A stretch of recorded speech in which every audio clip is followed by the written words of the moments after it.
ఈ లోకంలో దేవుని ఆత్మ పనిచేస్తుంది, మనలో మనుష్యాత్మ మనం కలిగి ఉన్నాం, మరి ఇంకా దురాత్మ కూడా పనిచేస్తుంది. కానీ దేవాది దేవుడు లోకంలో నుంచి మనల్ని పరిశుద్ధమైన పిలుపుతో పిలుచుకొని ఆయన సొత్తైన ప్రజగా, యాజక సమూహముగా, పరిశుద్ధమైన జనాంగంగా మనల్ని చేసుకున్నారు. హల్లెలూయా. మనము ప్రత్యేకించబడినటువంటి ప్రజలం దేవుని దృష్టిలో. ఐసీయూ వేరు, నార్మల్ వార్డ్ వేరు కదా. బెడ్రూమ్ వేరు, బయట వరండా వేరు కదండి. అలాగే ఈ లోకంలో ఉన్నటువంటి జనులందరిలో ఎవరైతే ఆయన వైపు తిరిగి ఆయన వెంబడిస్తారో వారందరినీ దేవుడు ప్రత్యేకించేసుకుంటాడు. వారిని అంటాడు, ఆయన వెంబడిస్తూ ఆయన సేవిస్తూ ఆయన ఆరాధిస్తున్నటువంటి ప్రజలందరిని అంటున్నాడు, మీరు నా సొత్తై ఉన్నారు, మీరు నా స్వాస్థ్యమై ఉన్నారు, మీరు నా జనులు, మీ కొరకు నా ప్రాణమును అర్పించాను. నా ప్రజలుగా ఉన్నటువంటి మీ ద్వారా నా యొక్క నామమును ఈ లోకమంతా గొప్పగా గణపరచాలనుకుంటున్నాను.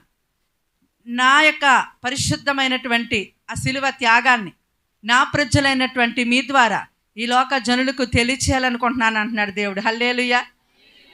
ఎందుకు చేసుకున్నాడు ఆయన పరిశుద్ధ జనముగా, సొత్తైన ప్రజగా, స్వాస్థ్యముగా మనల్ని ఎందుకు చేసుకున్నారంటే ఆయన యొక్క పరిశుద్ధ నామాన్ని మన ద్వారా దేవునికి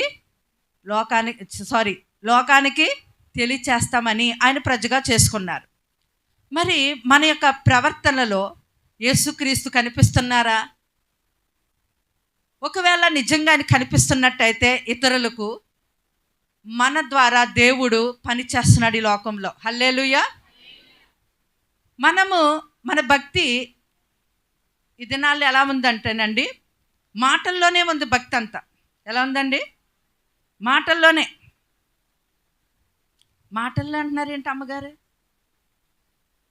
ఏంటండి మాటల్లో అంటున్నారు ఏంటి అంటే, పాటలు సూపర్గా పాడేస్తున్నారండి. పాడితే ఒక సంత, పాడకపోతే ఒక సంతేలతోటి అనుకోద్దండి. పాటలు సూపర్గా పాడుతున్నాం, దేవుని యొక్క పనులు బాగుగా చక్కబెడుతున్నాం. ఇదంతా మాటల్లో చేతల్లో అయిపోతుంది. కానీ మన హృదయం అంటండి దేవునికి చాలా దూరంగా ఉంటుందంట. చూసారండి, ఈ ప్రజలు నన్ను ఏంటండి పెదవులతో గణపరుచుచున్నారు, కానీ వీరి హృదయం నాకు చాలా దూరంగా ఉందంటున్నాడు. కొంతమంది పాటలు బాగా పాడతారు, అంతవరకు ఆ భక్తి వారి చేతల్లో, వారి ప్రవర్తనలో, వారి క్రియల్లో ఎక్కడ కూడా ప్రభు యొక్క మాదిరి కనిపించదు. కొంతమంది చర్చిలో పనులన్నీ సూపర్గా చక్కబెడతారు, కానీ వారి క్రియల్లో, వారి ప్రవర్తనలో యేసు ప్రభు యొక్క వాక్యము, ఆ వాక్యానుసారమైన జీవితం ఎంత మాత్రము కనిపించదు. అయితే మనము పెదవులతో చేసినటువంటి ఆ భక్తి, ఏదో చెయ్యాలి ఇక్కడ అని చేసే ఆ పనులు ఒకవేళ ఇక్కడ ఉన్నటువంటి జనులకు అవసరతలు తీరచ్చు, దైవ సేవకుడు సంతోషించవచ్చు. కానీ మరి దేవుణ్ణి సంతోష పెడుతున్నామా? మనం చేసే దాన్ని బట్టి దేవుడు సంతోషిస్తున్నారా అనేది మనం ఆలోచన చేసుకోవాలి. అదేంటి, నేను దేవుడి పనులే చేస్తున్నాను కదా, దేవుడు ఎందుకు సంతోషించడు అని అనుకుంటాం మనం. నేను దేవుడి పనులే చేస్తున్నాను కదా, ఎందుకు సంతోషించడు దేవుడు అని అంటే వాక్యంలో ఉంది. 1 సమూయేలు చూద్దాం. అంటే మెసేజ్ ఇది కాదు, కానీ దేవుడు చెప్తున్న దాన్ని చెప్పాలి కదా, చెప్పమన్న దాన్ని.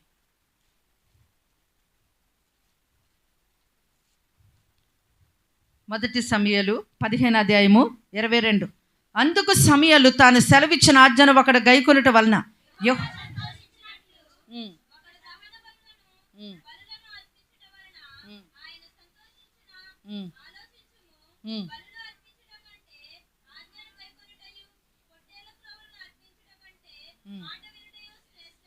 చూసారండి, నువ్వెంత పెద్ద పొట్టేళ్ళని తెచ్చి, అంటే పొట్టేళ్ళతో పని లేదు కానీ పనులు అనుకోండి, ఇక్కడ ఏంటండి దహన బలులు పొట్టేళ్ళు క్రొవ్వు అర్పించుట కంటే నా మాట వినుట శ్రేష్టం. దేవుని యొక్క మాట వినకుండా, అంటే వాక్యానికి లోబడకుండా మనం ఎన్ని చేసినా మన దేవునికి ఏముండదంట, సంతోషం ఉండదంట. మీకు బాగా ఎక్కాలంటే ఇప్పుడు చూడండి, భర్త మీద కోపం వచ్చింది అనుకోండి, ఆయనకి రోజువారు చేసే పనులు చేసేస్తాం, కానీ ఆయనతో మాట్లాడం. అలాగే రెండో రోజు చేసేస్తున్నాం, మూడో రోజు చేసేస్తున్నాం, నాలుగో రోజు చేసేస్తాం. అలాగే కొన్ని కుటుంబాల్లో తప్పదు కాబట్టి చేస్తున్నారు, మనస్ఫూర్తిగా చేయట్లేదు అంటారు. వాళ్ళ భయానికో వాళ్ళ టార్చర్కో భరించలేక నేను చేస్తున్నాను, మనస్ఫూర్తిగా చేయట్లేదు. మనస్ఫూర్తిగా చేసేదానికి వాళ్ళ బాధ భరించలేక చేస్తున్న దానికి ఉందా, డిఫరెంట్ ఉందా? ఉంది. ఇప్పుడు నేను దేవుని పనులు చేసేస్తున్నాను, పాటలు పాడుతున్నాను, నేను ప్రార్థన చేస్తున్నాను, నేను చర్చికి మందిరానికి క్రమంగా వెళ్తున్నాను అని ఇదే కదా భక్తి అని మనం అనుకుంటున్నాం. కానీ వాక్యం అయ్యుండి దేవుడు నీతో మాట్లాడుతున్నప్పుడు ఆ వాక్యానికి లోబడి నువ్వు సరి చేసుకోవాల్సింది ఉంటే సరి చేసుకుంటున్నావా, లోబడేది ఉంటే లోబడుతున్నావా, గైకునేది ఉంటే గైకుంటున్నావా? ఇది నీలో జరిగినట్టయితే ఇట్టి కార్యము నువ్వు నిజంగా దేవుని యొక్క చిత్తాన్ని జరిగిస్తున్నట్టే, దేవుణ్ణి సంతోషపెట్టే భక్తి నువ్వు చేస్తున్నట్టే. హల్లెలూయా. నువ్వు దేవుణ్ణి సంతోషపెట్టాలంటే ముందుగా ఆయన మాట వినాలి. భర్త అంటాడు, అమ్మ ఈ పనులన్నీ నువ్వు చేస్తున్నావు, కానీ నువ్వెన్ని పరమన్నాలు వండి పెట్టినా, బిర్యానీలు చేసినా నువ్వు మాట్లాడట్లేదు చూడు, నాకు ఇవేమీ కూడా వద్దు, నువ్వు ముందు నాతో మాట్లాడు, నాకు వద్దు ఇవన్నీ అని పక్కకి ఎంటేస్తాడు. నువ్వు నాతో మాట్లాడితే చాలు, నాకు గంజి వేసి పెట్టినా, ఉప్పు వేసి పెట్టినా, నీళ్ళు వేసి పెట్టినా సంతోషం. చూసారండి, దేవుడు కూడా అంటున్నాడు అదే, ముందుగా నా మాట వినండి, నా మాట వినండి, నేను చెప్తున్నటువంటి ఆ యొక్క మాటలకి లోబడండి, దాని ప్రకారం మీరు చెయ్యండి. అప్పుడు మీరు ఏ పని చేసినా దాన్ని బట్టి మీ సేవకుడు సంతోషిస్తాడు, నేను కూడా సంతోషిస్తాను. హల్లెలూయా. అయితే మనమందరము కూడా దేవుణ్ణి సంతోష పెట్టాలి అని అంటే మన దేవుని ఆత్మచేత నడిపించబడుతున్నప్పుడు మాత్రమే మనము దేవుణ్ణి సంతోషపెట్టే విధంగా ఉంటాం. దేవుని ఆత్మచేత లేనప్పుడు దేవుణ్ణి సంతోష పెట్టలేం. అర్థమవుతుందండి? దేవుని ఆత్మచేత మనం నడిపించబడుతున్నప్పుడు దేవునికి ఇష్టమైనట్టుగా నడుచుకుంటాం. దేవుడికి లోక విషయాలు, సినిమాలు చూస్తే ఇష్టం ఉండదు కాబట్టి నేను చేయను, నేను చూడనిక. చూసావా, నీకు నువ్వే మారిపోతున్నావు. ఈ సినిమాలు చూడకు బిడ్డ అని దేవుడి దర్శనంలో చెప్పడేమి నీకు వచ్చి, దేవుని యొక్క ఆత్మచేత నువ్వు నడిపించబడుతున్నప్పుడు దేవునికి ఇష్టం లేని నీకు నువ్వే ఒక్కొక్కటే విడిచిపెట్టేస్తావు. అందుకే దేవుడు అంటున్నాడు, దేవుని ఆత్మచేత ఎవరైతే నడిపించబడుతున్నారో వారందరూ నా ప్రజలే. పనులు చేసే వారందరూ నా ప్రజలు అనలేదు అక్కడ ఆయన. హల్లెలూయా. కాబట్టి మనందరము కూడా దేవుని ఆత్మచేత నడిపించబడదాం. కొందరు దురాత్మ చేత నడిపించబడుతున్నారు. ఏంటి దెయ్యంలాగా ఆ మాటలేంటి, దెయ్యంలాగా ఆ ప్రవర్తన ఏంటి, దెయ్యంలాగా అలా తింటున్నారేంటి అంటే వారు దేని చేత నడిపించబడుతున్నారు? దురాత్మ చేత నడిపించబడుతున్నారు. కాబట్టి వారి చేష్టలు, వారి పనులు, వారి విధానము మనకి ఎలా అనిపిస్తుంది? వీళ్ళు దెయ్యం చేత నడిపించబడుతున్నారు. దేవుని చేత నడిపించబడేవారు ఎంతో మనకి మనస్సుకి నెమ్మది. దురాత్మ చేత నడిపించబడేవారు మనకు తెలిసిపోతారు, కలవరం, ఒక టెన్షను, ఒక వేదన. ఈరోజు నీవు దురాత్మ చేత నడిపించబడుతున్నావా, దేవుని ఆత్మ చేత నడిపించబడుతున్నావా? ఇంకొకటి, నా మనస్సే నా దేవుడు అంటారు కొందరు. నా మనసు ఏది చెబితే నేను అదే చేస్తాను, నా మనస్సు తెలుసు, నా మనస్సే నా దేవుడు అంటున్నారు. అంటే ఆ మనుష్యుడు దేవుని ఆత్మ చేత కాదు, దురాత్మ చేత కాదు, కానీ తన ఆత్మ చేత తను నడిపించబడుతున్నాడు. కానీ దేవుడు అంటున్నాడు, నీ హృదయం అన్నిటికంటే మోసకరమైంది. ఏంటండి, మనస్సును నమ్ముకున్నవాడు బుద్ధిహీనుడు అన్నాడు. మనస్సును నమ్ముకున్నవాడు బుద్ధిహీనుడు. నీ మనస్సు నిన్ను మోసం చేస్తుంది. అందరికి అర్థమవుతుంది, నాయనా వాళ్ళతో స్నేహం చేయకు, వద్దు అని నీ బంధువులు, నీ తల్లిదండ్రులు, నీ చుట్టుపక్కల వాళ్ళు అందరూ చెప్తున్నారు. కానీ నీ మనసు ఏం చెప్తుంది? వాళ్ళతోనే స్నేహం చేయాలి.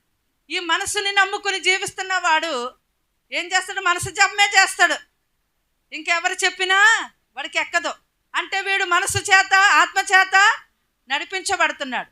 ఈ రోజున 3 విషయాలు: దేవుని ఆత్మ చేత నడిపించబడుతున్నావా, దురాత్మ చేత నడిపించబడుతున్నావా, నీ మనసు చెప్పినట్టుగా నీవు నడుచుకుంటున్నావా? ఈ 3 నీవు పరిశీలన చేసుకున్నట్టయితే నీకు ఈజీగా తేలిపోతావు. నీవు ఒకవేళ దురాత్మ చేత నడిపించబడుతున్నావని నువ్వు అనుకుంటే వెంటనే ప్రార్థన చేసుకో, ఉపవాసం ఉండు, కన్నీరు కార్చు, దేవుడు విడిపిస్తాడు. ఒకవేళ నీ మనస్సును నమ్ముకుని నువ్వు అనేక రీతిలుగా నష్టపోతూ ఉంటే, ప్రభు నా మనస్సును కాదు నమ్ముకునేది, నా ఆలోచన ప్రకారం కాదు నేను నడుచుకునేది, నీ ఆలోచన నీ ఆత్మ చేత నేను నడిపించబడాలి, ఆ సెక్షన్లోకి నన్ను తీసుకురండి, ఆ విధానంలోకి నన్ను నడిపించండి అని అడిగితే, అడుగు ప్రతి వానికి ధారాళముగా దయచే దేవుడు మన దేవుడు. హల్లెలూయా.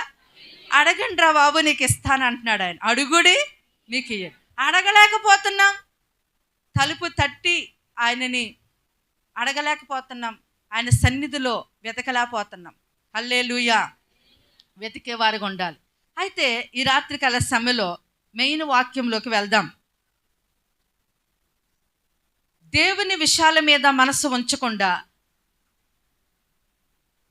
నీ పట్ల, నీ కుటుంబం పట్ల దేవుని యొక్క ప్రణాళిక గురించి ఆలోచించకుండా వ్యర్థమైన విషయాల మీద మనసు ఉంచేటట్టుగా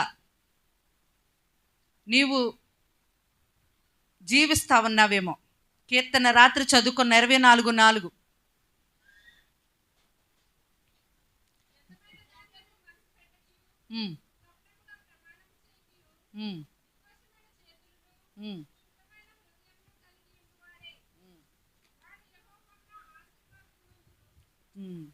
చాలండి. ఇప్పుడు దేవుడు నన్ను తన ప్రజగా చేసుకున్నారు, ఆయన సొత్తుగా చేసుకున్నారు. నన్నే కాదు, నా భర్తని, నా భార్యని, నా పిల్లల్ని, నా తల్లిదండ్రులు, నా అందరినీ దేవుడు రక్షించుకున్నారు. ఇప్పుడు మేమందరూ రక్షించబడ్డాము అంటే మా పట్ల దేవుని యొక్క ప్రణాళిక ఏమయ్యిందో అది తెలుసుకొని దాని ప్రకారం నేను జీవించాలని రక్షించబడినటువంటి వారందరూ కూడా అటువంటి విధానంలో మనము ఉండాలి. అయితే దేవుని యొక్క ఆత్మ విషయాలను గుర్తెరగకుండా మనము ఇంకా లోకస్తుల్లాగా ప్రవర్తిస్తున్నాము, దేవునితో నడుస్తూ కూడా ఉండంటే మన హృదయం నిండా ఏముంది? వ్యర్థత అంతా కూడా ఉంది. ఆ వ్యర్థమైనదంతా కూడా నువ్వు ఉంచుకొని నువ్వు ఉన్నప్పుడు నీ పట్ల, నీ కుటుంబం పట్ల, నీ యొక్క సమస్త విషయాల్లో దేవుని చిత్తం అనేది నువ్వు ఎప్పటికీ తెలుసుకోలేవు. ఇప్పుడు దేవుని విషయాల మీద మనసుంచకుండా మమ్మల్ని రక్షించుకున్నారు, మా పట్ల దేవుని యొక్క ప్రణాళిక ఏంటి అని గుర్తెరగకుండా వ్యర్థమైనవన్నీ కూడా నింపుకొని నడిపించబడుతున్నారు. అయితే దేవుడు అదే అంటున్నాడు, సులువుగా చిక్కులు పెట్టు పాపమును విడిచిపెట్టండి, విశ్వాసమునకు కర్తయు దానిని కొనసాగించువాడు నాయన యేసు వైపు చూచుచు మన ఎదుట ఉంచబడిన పందెములో ఓపికతో పరిగెత్తుదము. హల్లెలూయా. ఇప్పుడు మనం ఏం చేయాలంటే ఎవరి వైపు చూస్తూ మనం ప్రయాణం చేయాలి? యేసు వైపు చూస్తూ. మనం ఏం చేస్తున్నాం తెలుసా? కుడికి ఎడమకి చూసుకుంటూ ఉంటున్నాం తప్ప నీ కొరకు దేవుడు ముందు వేసిన ఆ సన్మార్గం, శ్రేష్టమైన మార్గాన్ని మనం చూడట్లేదండి.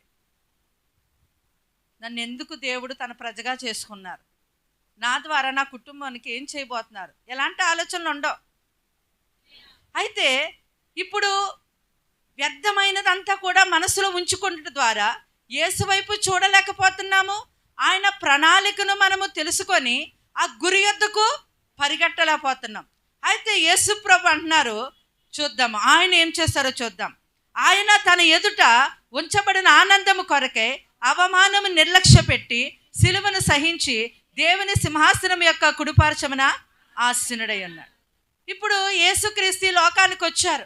ఆయనకి కూడా మనలాగా శోధనలు, సమస్యలు, వేదనలు, అన్ని పాపం అంతా ఎదురైంది. కానీ ఆయన ఏ పని మీద వచ్చారో ఆ పని మీదే దృష్టి పెట్టారు. తండ్రి వైపు చూస్తూ మాత్రమే ప్రయాణము చేశారు. ఆయన అటు ఇటు చూస్తూ ఆయన పట్ల తండ్రి యొక్క చిత్తాన్ని ఆయన మరిచిపోలేదు. హల్లెలూయా. చూద్దాం, వాక్యంలో చూద్దాం. యోహాను సువార్త 6:38 అండి. 6:38.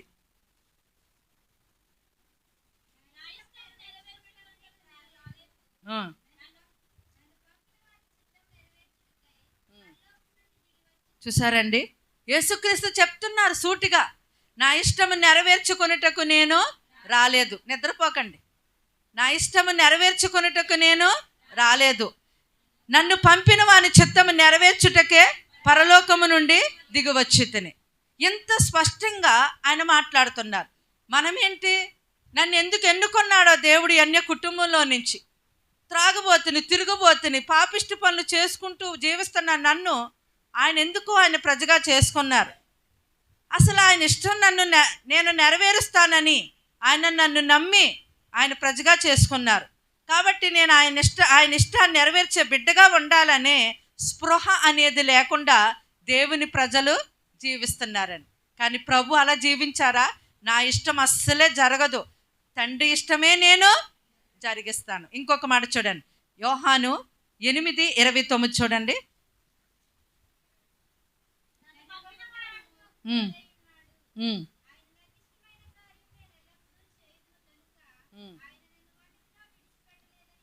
చాలండి.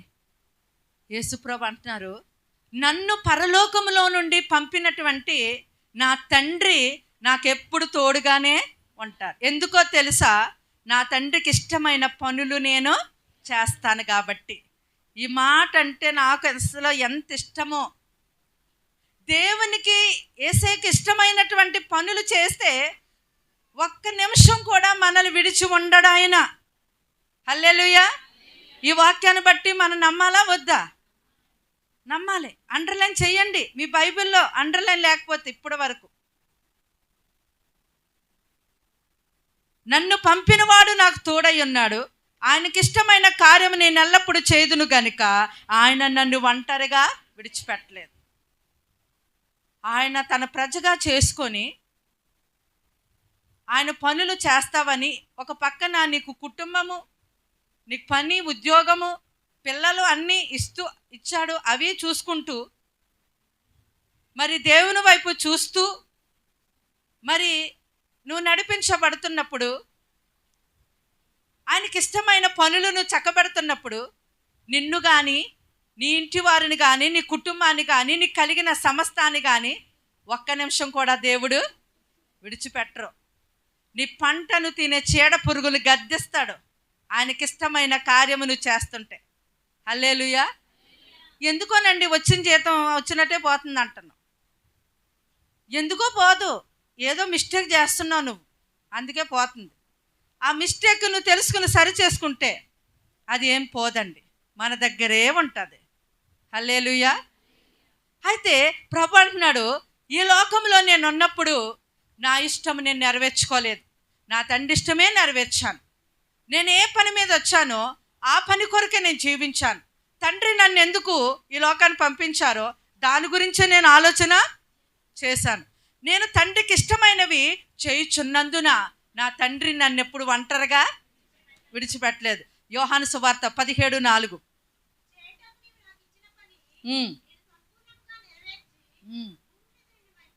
చూసారండి, చేయుటకు నీవు నాకు ఇచ్చిన పని నేను సంపూర్ణంగా నెరవేర్చేసా. అయ్య బాబోయ్, యేసు ప్రభు వారు చూడండి, తన తండ్రి తనకి చేతికిచ్చిన పనిని కొంచెం చేసి కొంచెం వదిలేశారా ఏంటండి?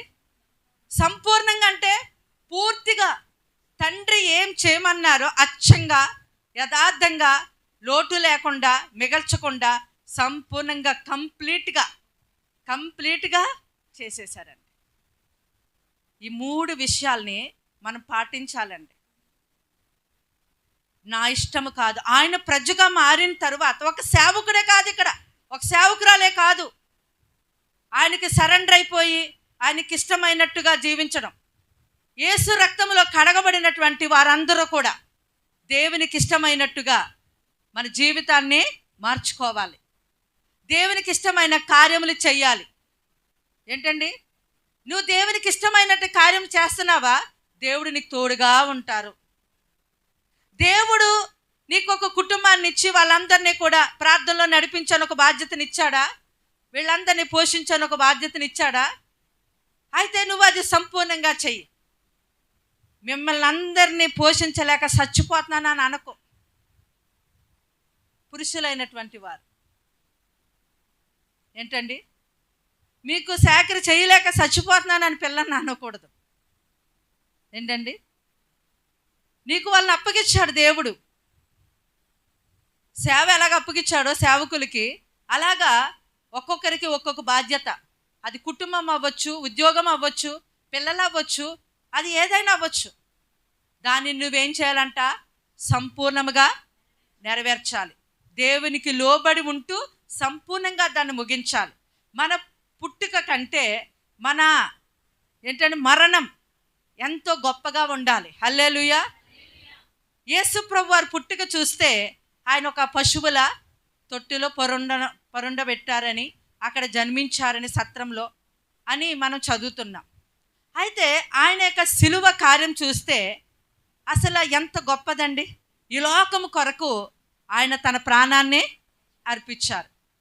ఆయన సిలువనెక్కిన తర్వాత ఈ లోక జనుల కొరకు తన ప్రాణం అర్పించిన తర్వాత ఒక చరిత్రగా అది ఉండిపోయింది. ఈ లోకంలో లోక జనులందరినీ కూడా రక్షణలోకి నడిపించే కార్యముగా జరిగింది. హల్లెలూయా. ఈరోజు మన యొక్క బర్త్డే వేడుకలు ఎంతో గ్రాండ్గా చేసుకుంటున్నాం. తర్వాత అప్పులైన తర్వాత రెండో రోజు నుంచి అప్పులోడు మన ఇంటికి వస్తాడు. బర్త్డే ఫంక్షన్ గ్రాండ్గా చేసాం, వచ్చిన బంగారం వచ్చిన డబ్బు నాకు ఇచ్చే, నా అప్పు తీర్చు. నా అప్పు తీర్చడానికి లేదు, కానీ గ్రాండ్గా బర్త్డేలు మ్యారేజ్ డేలు మాత్రం బాగా చేసుకుంటున్నాం. ఎంత సిగ్గుచేటో. రాత్రే సంతోషించో, పొద్దున్న నలుగురు వచ్చి గుమ్మాలు అడుగుతా ఉన్నారు. మన పుట్టినరోజులు చాలా గ్రాండ్గా చేసుకుంటున్నాం, కానీ దేవుడు అంటున్నాడు నీ అంతిమ యాత్ర చాలా గొప్పగా ఉండాలంటున్నాడు. హల్లెలూయా. ఎలా ఉండాలంట? గొప్పగా ఉండాలంట. మన అంతిమ యాత్ర అంటే బాగా పూలు ఎక్కువ చల్లుకుంటూ, సుగంధ ద్రవ్యాలు పూస్తూ, డప్పులు మేళాలు వాయిద్యాలు పెట్టి అందరూ కూడా చూసినట్టుగా తీసుకెళ్ళటం కాదు. మన చనిపోయిన తరువాత మన యొక్క సాక్ష్యం ఎంతోమందిని ప్రభావితము చెయ్యాలి. అది మన యొక్క సాక్ష్యము ఎప్పుడు వస్తుంది బయటకంటే పూర్తిగా మన చచ్చిన తర్వాత వస్తుందండి. మన బ్రతికుండగా కానీ ఎవరన్నా మాట్లాడారా వాళ్ళ ఇంటి మీదకి వెళ్ళి మనం కొట్లాడతాం, నా గురించి ఎందుకు ఇలా మాట్లాడుతున్నారని. మనం మంచి చేసినా చెడు చేసినా మన చనిపోయిన తరువాతే మన గురించి దేవుడు లోకానికి తెలియచేస్తాడు. మరి నీ యొక్క సాక్ష్యము నీ బ్రతుకున్నప్పుడు మంచిగా నువ్వు కలిగి ఉంటే, నువ్వు చనిపోయిన తర్వాత, నేను చనిపోయిన తర్వాత ఆ సాక్ష్యము ఎందరినో దేవుని వైపుకు నడిపిస్తుంది. దానియేలు, దావీదు భక్తులైనటువంటి వారు ఇప్పుడున్నారా? కొన్ని వేల సంవత్సరాలు అయిపోయింది వారు చనిపోయి. కానీ దానియేలు యొక్క వాక్యము మనం ధ్యానిస్తున్నప్పుడు అల్లా దానియేలు సాక్ష్యము ఎంతమందిని ప్రభావితము చేస్తుంది. ఈ ప్రపంచాన్నే యవ్వనస్తులందరినీ ఏమైనా చేయగలవని చెప్పి ఏం చేస్తుంది? ఊపుతా ఉంది. చూడండి, దానియేలు ఏమన్నా ఇప్పుడు ఉన్నాడా? దానియేలు లేడు. కానీ దానియేలు దేవుడితో నడిచినటువంటి ఆ విధానం, ఆ సాక్ష్యం ఉందో చూడండి, అది భూమి మీద మనందరినీ ప్రభావితము చేస్తుంది. అలాంటి సాక్ష్యము ప్రభు కలిగి ఉన్నారు, మనం కూడా కలిగి ఉండాలి. హల్లెలూయా. అయితే యేసు ప్రభు దేని మీద దృష్టి పెట్టలేదండి. చూడండి, ఆయన మనస్సును మళ్లించే విషయాలు ఎదురయ్యాయి, కానీ ఆయన తొలగిపోలేదు. హెబ్రీ 4:16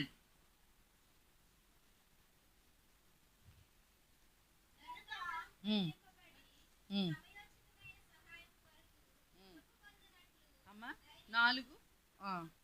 4:16 మన ప్రధాన యాజకుడు మన బలహీనతల యందు మనతో సహానుభావం లేనివాడు కాడు గాని సమస్త విషయములలో మనవలే శోధింపబడినను ఆయన పాపము లేనివాడిగా ఉండెను.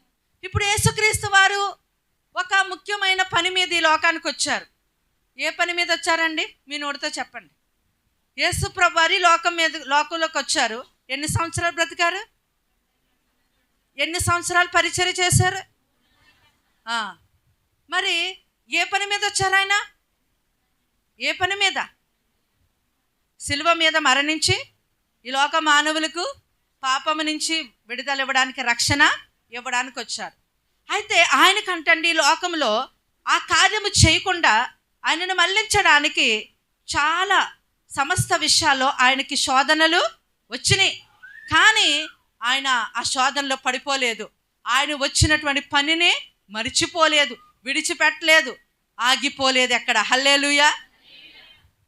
అలాగుననే మనం కూడా అక్కడ ఏదైనా పిల్లల్ని తీసుకెళ్తాం, రోడ్డు మీద మన చేతిలో పట్టుకుంటాం. వాళ్ళకి అక్కడ నచ్చింది ఏదైనా కనిపించింది అనుకో, అది వెహికల్ వస్తుందా లేకపోతే ఎక్కడున్నా అది మర్చిపోయి దాని కొరకు ఏం చేస్తారు? అలాగా పరిగెడతారు.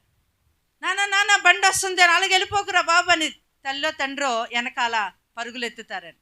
ఈరోజు మనం కూడా అలాగే ఉన్నాం. ఈ లోకంలో చాలా ఆకర్షణలు ఉన్నాయి, రంగురంగుల ప్రపంచంలో మనం ఉన్నాం.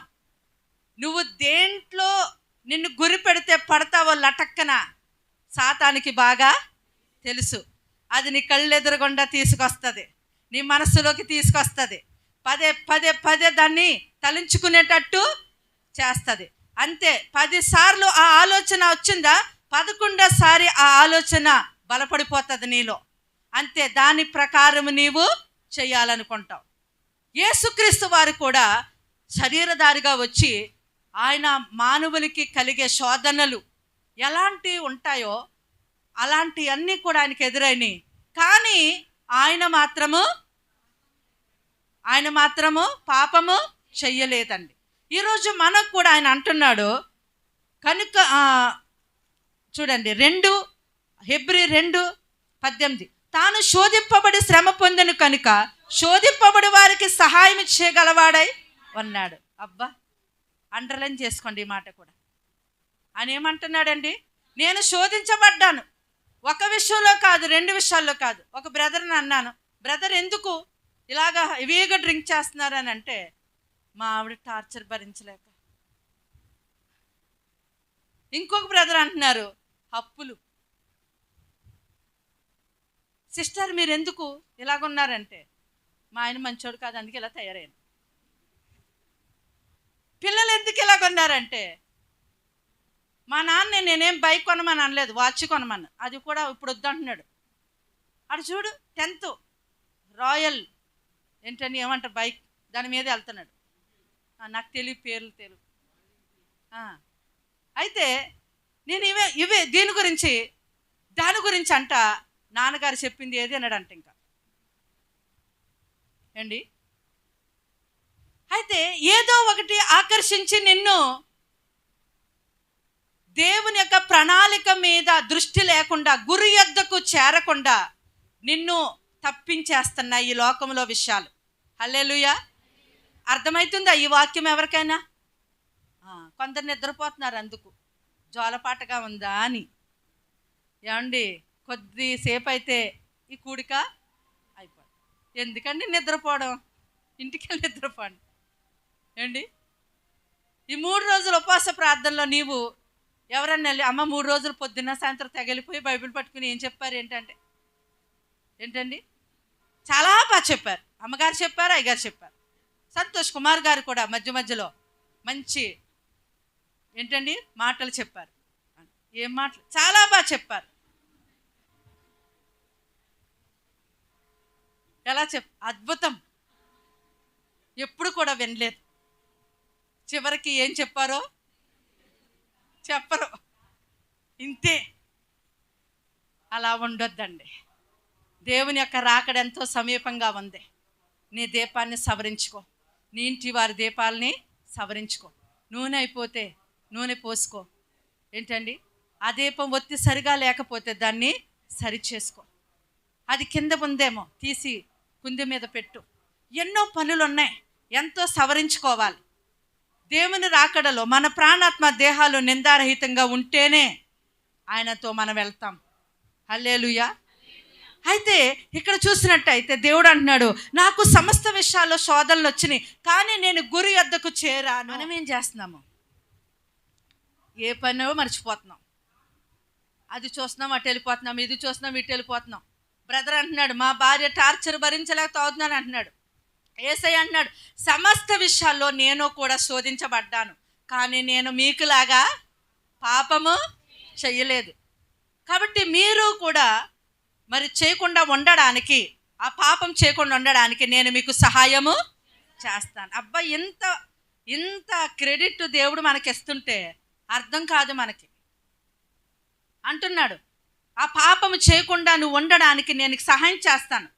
నీ పట్ల నా యొక్క ప్రణాళిక నీవు నెరవేర్చే క్రమంలో నీకు హెల్ప్ చేస్తాను. ఏంటండి? గురు యొద్దకు చేరినట్టుగా నేను నిన్ను నడిపిస్తాను.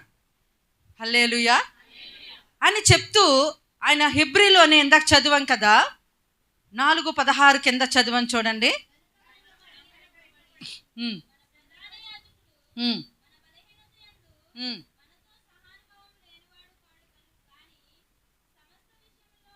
పదహారే చదవాలి. కనుక మనము కనికరింపబడి సమయోచితమైన సహాయము కొరకు కృప పొందునట్లు ధైర్యముతో కృపాసనమునొద్దకు చేరదు. ఇప్పుడు వచ్చి ఎక్కడ చేరాలంట? ప్రభువా, నేను బలహీనుడను. సంసోను ఉన్నాడు, కండల్లో వీరుడు, కళ్ళల్లో బలహీనుడు. దేవుడు ఒక మంచి పక్కా ప్రణాళికతో పుట్టించాడు అతన్ని. కానీ ఇతడు కళ్ళకి ఎవరైనా స్త్రీ కనిపిస్తే అందంగా వాళ్ళని వదిలిపెట్టాడు. అయ్యో, నన్ను దేవుడు నా తల్లిదండ్రులతో మాట్లాడి ఇశ్రాయేలుకు న్యాయాధిపతిగా ఉండాలని, నేను నాజీరు చేయబడిన వ్యక్తిగా దేవుడు నన్ను పుట్టించారు కదా, నేను ఆ పని కొరకే బ్రతకాలి కదా, నేను ఏంటి ఇలాంటి తుచ్చమైన పనులు, నీచమైన పనులు, పాపపు పనులు చేస్తున్నాను ఏంటండి అని చెప్పి ఆయనకు ఆలోచన లేదు. ఇక బలవంతుడుగా ఉన్నాడు. ఇక మనుషుల్ని ఇలా రెక్క పట్టుకుని ఇలా ఇసిరి పడేసే స్టేజు, అంత బలవంతుడు. కానీ ఖండంలో వీరుడు, కానీ కళ్ళల్లో బలహీనుడు. అతడు అనేక సార్లు తప్పిపోయినప్పుడు శోధనలు వచ్చినాయి. ఆ శోధనలు వచ్చిన సమయంలో దేవుని వైపు తిరిగి, ప్రభువా నాకు సహాయం చేయండి, నేను తొలగిపోతున్నాను, నన్ను పట్టుకోదేవా, నన్ను సరిచేయదేవా, నా పట్ల నీవు ఇచ్చిన ప్రణాళిక నేను నెరవేర్చాలి, నేను ఎందుకు ఇలాగ అయిపోతున్నాను, నన్ను బలపరచు అని అడిగితే దేవుడు సహాయము చేసి ఉండేవారు. కానీ అతడు ఏం చేయలేదు? కృపాసనం దగ్గరకు వచ్చి దేవుని సహాయం అడగలేదు. కాబట్టి చివరికి ఏమైపోయిందంటే కళ్ళు 2 పీకి ఏంటండి ఫిలిష్తీయుల చేతిలో ఒక బందీ అయిపోయాడండి. ఒక గానుగు నూర్చే ఎద్దులాగా అయిపోయాడు. పచ్చి గాడిద ఎముక తీసుకొని, రియల్ హీరోలు ఉన్నారు మన బైబిల్లో, ఈ లోకంలో వారు కాదు రియల్ హీరోలు. ఏంటంటే పైనుంచి కిందకి డూప్ చేయడానికి వాళ్ళకి ఇంకొకరు ఉంటారు, వాళ్ళకి అసలు ఇంత గీత కూడా ఉండదు.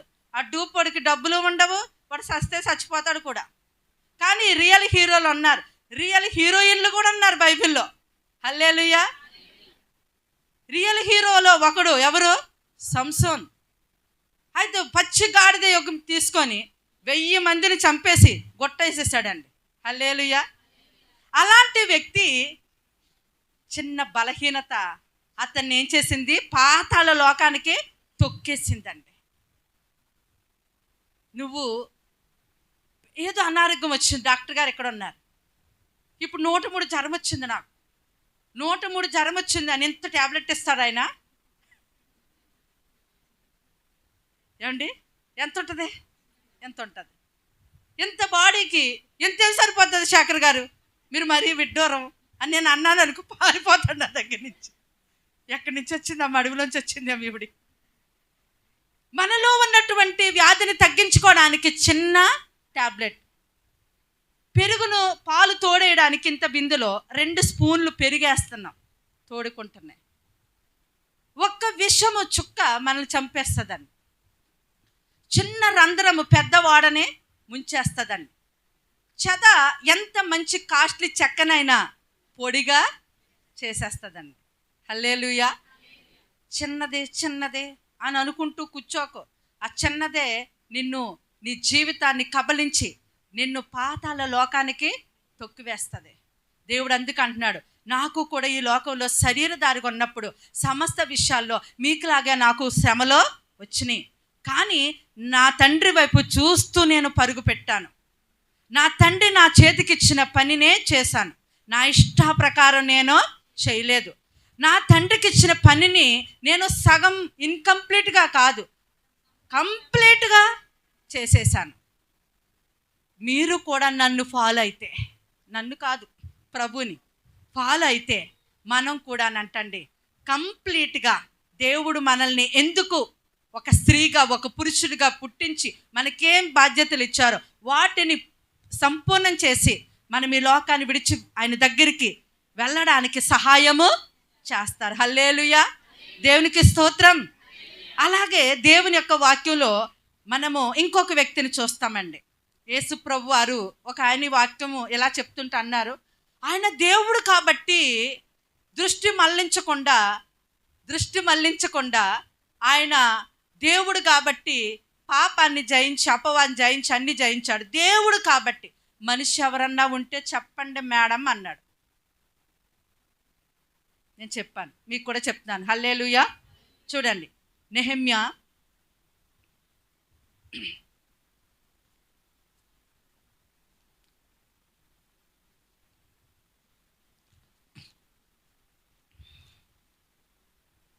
1వ అధ్యాయం చూసినట్టయితే 2వ మాట, నా సహోదరులలో హనానీయను ఒకడును యూదులలో కొందరును వచ్చిరి. చెరపట్టబడిన శేషములో తప్పించుకొనిన యూదులను గూర్చియు యెరూషలేమును గూర్చియు నేను వారిని అడుగగా, వారు చెరపట్టబడిన వారిలో శేషించిన వారు ఆ దేశంలో బహుగా శ్రమను నిందను పొందుచున్నారు. మరి యెరూషలేము యొక్క ప్రకారం పడద్రోయబడినది, దాని గుమ్మములు అగ్ని చేత కాల్చబడినవని నాతో చెప్పిరి. ఆ మాటలు వినినప్పుడు నేను కూర్చుండి ఏడ్చి కొన్ని దినములు దుఃఖముతో ఉపవాసముండి ఆకాశమందలి దేవుని ఎదుట విజ్ఞాపన చేసి తిని. ఈయన యెరూషలేములో నుంచి ఇంకొక దేశానికి వెళ్ళాడు. అయితే ఆ దేశము యొక్క వాతావరణం ఎలాగుందని కొందరు యూదులు ఆయన దగ్గరికి అటు వచ్చినప్పుడు అడిగారు. అప్పుడు ఆయన అంటున్నారు, వాళ్ళు చెప్పారు ఆయనకి, చెరపట్టబడి వెళ్ళిపోయిన తర్వాత మిగులున్నటువంటి వారి పరిస్థితి ఏం బాగలేదు. మందిరము గోడలు కూలిపోయినాయి, మందిరము యొక్క అగ్ని చేత కాల్చబడ్డాయి, ద్వారములు గుమ్మాలు ఏం బాగలేదు అని చెప్పాడు. ఎక్కడో ఉన్నటువంటి ఆ వ్యక్తికి వెంటనే తన దేశం, తన యొక్క దేవుని మందిరం గురించి ఏమొచ్చేసిందంట, దుఃఖం వచ్చేసి ఆయన ఏం చేశాడంట, ఉపవాసం ఉన్నాడంట. ఎన్ని నెలలు అన్నాడంటే 5 నెలలు అన్నాడు. ఎన్ని నెలలు? 5 నెలలు. 5 3 15 150 రోజులు ఉన్నాడండి. 5 నెలలు ఎలా ఉన్నారు, మీరు ఎలా చెప్తున్నారు చూద్దాం. ఇందులోనే 1వ అధ్యాయంలోనే కిస్లేవు మాసమునని 2వ లైన్లో ఉంది. అలాగే 2వ అధ్యాయంలో 2వ లైన్లో నీసాను మాసం అని ఉంది. యూదుల క్యాలెండర్ ప్రకారము కిస్లేవు మాసము నుంచి నీసాను మాసానికి 5 నెలలండి. హల్లెలూయా. 5 నెలలు ఉపవాసం ఉండి తన పితరులు చేసిన పాపములన్నీ ఆయన ఒప్పుకొని క్షమించమని వేడుకొని ఆయన ఏం చేశాడంటే 11వ వచనంలో, యెహోవా చెవియొగ్గి నీ దాసుడనైన నా మొర్రను నీ నామమును భయభక్తులతో గణపరిచినందు ఆనందించు. నీ దాసుల మొర్రను ఆలకించి ఈ దినమందు నీ దాసుని ఆలోచన సఫలపరిచి ఈ మనుషుడు నాయందు దయచూపునట్లు అనుగ్రహించమని నిన్ను బతిమాలుకొనుచున్నానని ప్రార్థించేతను. ఏ విషయం ప్రార్థించాడంటే, ఇతను అనుకున్నాడో, నేను వెళ్ళి ఆ యెరూషలేము యొక్క ప్రాకారములు కట్టించాలి, నేను వెళ్ళి ఆ యెరూషలేము యొక్క గుమ్మములు పెట్టాలి, నేను వెళ్ళాలి అని ఈ ఒక్క వ్యక్తికి ఏమొచ్చింది, దేవుని ఆలోచన వచ్చింది. ఆ ఆలోచన వచ్చిన తడనే ఆయన 5 నెలల ఉపవాసం ఉన్నాడు. ఈయన రాజుగారి దగ్గర ఉన్నాడు, గిన్నెందించేవాడుగా ఉన్నాడు. ఆ రాజు దేవునికి వ్యతిరేకి, అతనితో మరి చెప్పి అలాగని వెళ్ళడానికి లేదు. అతని మనస్సు మారి ఈయన పంపించేలాగా కూడా దేవుణ్ణి వేడుకొన్నాడు. అయితే ఆ అధ్యాయంలో మనం చూసినట్టయితే 2వ అధ్యాయంలో చాలా లాజిక్గా, చాలా తెలివిగా మాట్లాడాడు నెహెమ్యా అక్కడ రాజుతో. ఏమన్నాడంటే, మా మందిరాన్ని కట్టుకుంటాను, మా తలుపులు నిలబెడతాను, మందిరం అని అనలే. అక్కడ ఆ యొక్క రాజుగారు ఆ దేశంలో షుషాను కోట ప్రాంతంలో మరి సమాధులను కడిగి మరి అక్కడ శుభ్రం చేసి అక్కడ పువ్వులు పెట్టి అలంకరించే అలవాటు. అయితే దానిని అక్కడ చెప్తున్నాడు. వాళ్ళు ఆ యొక్క రాజు, ఆ దేశ జనులు ఆ యొక్క ఆచారాన్ని చాలా గొప్పగా ఆచరిస్తారు, ఆ సమాధి కార్యక్రమం ఆచారాన్ని. అయితే మరి ఈ రాజుగారికి ఎలాగ చెప్తే ఆయన మనసు కదులుతుందో అలా చెప్పాడు. నా పితరులు సమాధులను కట్టుటకు పాడైపోయింది, నేను వెళ్ళాలి అని అంటే, అవునా మీ పితరుల సమాధులు పాడైపోయినాయి, కట్టాలా, సరే నువ్వు వెళ్ళు, నీకేం హెల్ప్ కావాలి నా ద్వారా అని కూడా అనేసాడండి. హల్లెలూయా. మనకి లోకంలో ఉన్నాము, ఈ మధ్య కాలంలో భయంకరమైన పరిస్థితులు ఎదుర్కొంటున్నాం. దైవ జ్ఞానం కలిగి నడుచుకోవాలి. ఎక్కడ ఎలా మాట్లాడాలి, ఎక్కడ ఎలా ఉండాలి, ఎక్కడ ఎలాగా ప్రవర్తించాలి. పావురు వల్లే నిష్కపటం అంటున్నాడు. ఏంటండి, పాము వల్లే వివేకం అంటున్నాడు. మనుషులందరి గురించి జాగ్రత్తగా ఉండుడి అంటున్నాడు. కాబట్టి మనం ఇవన్నీ కూడా లేకుండా మనం రెచ్చిపోయినట్టుగా భక్తి చెయ్యొద్దు. హల్లెలూయా. దేవుడికి తెలుసు, దేవుడు కూడా ఆయన రాళ్ళు ఎత్తి చంపాలనుకున్నప్పుడు కొన్నిసార్లు దాగి అక్కడి నుంచి తప్పించుకున్నారు, దేవుని కార్యము జరిగే వరకు. హల్లెలూయా. నాకు బాడీ గార్డ్స్ అవసరం లేదు, నాకు యేసయ్యకు ఉన్నారేంటి అని మన దైవజనులు, మంచి దైవజనులు మరణించారు. ఆయన ఏంటండి, ఆయన అలాగా ఏదో మరి ఏంటో నాకు తెలియదు, అంత గొప్ప దైవజనులు ఆయన, మరి అంత జ్ఞానవంతులు. ఆ విషయంలో ఆయన ఏం చేశారండి, చిన్న పొరపాటు చేశారు. మరి దేవుని యొక్క చిత్తం ఏంటో నాకు తెలియదు, కానీ ఆ విషయంలో పొరపాటు అని మాత్రమే అనిపిస్తుంది. కాబట్టి మనము ఏంటండి, ఇప్పుడు నాకు ఏంటండి సెక్యూరిటీ అవసరం లేదు, ఆయనకి సెక్యూరిటీ కావాలి. ఆ సెక్యూరిటీ పెట్టించుకోవాల్సిన ఆయన సెక్యూరిటీ పెట్టుకోకపోతే శత్రువుకి ఏముంటుంది? అందుకే మనకేముండాలి? దైవ జ్ఞానం. హల్లెలూయా. కాబట్టి మనం చాలా జాగ్రత్తగా ఉండే దినాలలో మనం తెలివి కలిగిన ప్రజలుగా ఉండాలి. అయితే నెహెమ్యాను చూస్తున్నాం, ముగించేస్తానండి. నెహెమ్యాను చూస్తున్నామో, ఈ నెహెమ్యా ఒక్కడే ఎప్పుడైతే ఆయన వచ్చిన ఆలోచన బట్టి ప్రార్థన చేస్తాడు, ఉపవాస ప్రార్థన, దేవుడు అతన్ని పంపించేశాడండి రాజుగారి చేత. పంపించిన తర్వాత 2వ అధ్యాయము 17వ మాట, అయితే వారితో నేను ఇట్లాంటిని, మనకు కలిగిన శ్రమ మీకు తెలిసినది, యెరూషలేము ఎట్లు పాడైపోయినో దాని గుమ్మములు అగ్ని చేత ఎట్లు కాల్చబడిన మీరు చూచున్నారు. మనం ఇక మీదట నింద రాకుండా యెరూషలేము యొక్క ప్రాకారమును మరలా కట్టుదము రండి. హల్లెలూయా. అక్కడ ఎవరెవరిని కలవాలో వారి దగ్గరికి వెళ్ళాడు. మనం కడదాం రండి బ్రదర్, రండి, ఎవరింటి ఎదురుగుండా వారు మీ ప్రాకారాన్ని కట్టుకోండి అని చెప్పి ఈ ఒక్క వ్యక్తి దేవుని చేత ప్రేరేపించబడి వెళ్ళి మాట్లాడాడు. మేము లేమా ఇక్కడ పెద్దోళ్ళు, మేము లేమా అధికారులు అని ముగ్గురు వచ్చేసారు ఆయన మీదకి. ఆయనకి మరణం ఎదురైంది. ఆ గోడ కట్టించకుండా, ఆ తలుపులు నిలబెట్టించకుండా చాలా అడ్డులు వచ్చినాయి. కానీ అతడు మాత్రము అతని పని మీద దృష్టి పెట్టాడు. అతనిని ఆ పని చేయకుండా పక్కదావలు మళ్లించడానికి సాతాను దేవుని ప్రజల్లోనే ఉండి బాగుగా పనిచేసింది. కానీ నెహెమ్యా కూడా తొలగిపోకుండా, తొట్టిల్లిపోకుండా దేవుని యొక్క పని మీదనే దృష్టి పెట్టి ఆ పనిని ఎన్ని రోజుల్లో ముగించాడంటే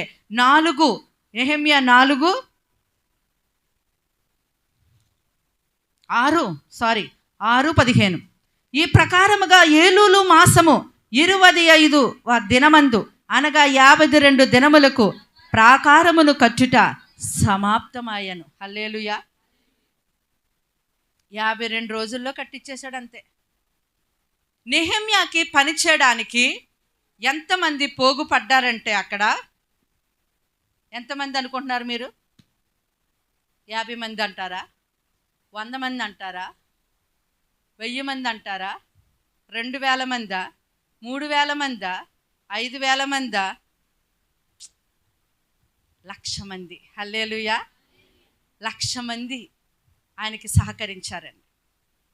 అంతే, టపా టపా 52 దినాల్లో కట్టేశాడు. అంటే ఇప్పుడు దైవ సేవకులుగా కానీ మాకు ఇచ్చినటువంటి పని మీద మేము దృష్టి పెడతాం. మమ్మల్ని కూడా ఈ పని చేయకుండా అడ్డగించడానికి అపవాది ఎంతగానో దాడి చేస్తాడు.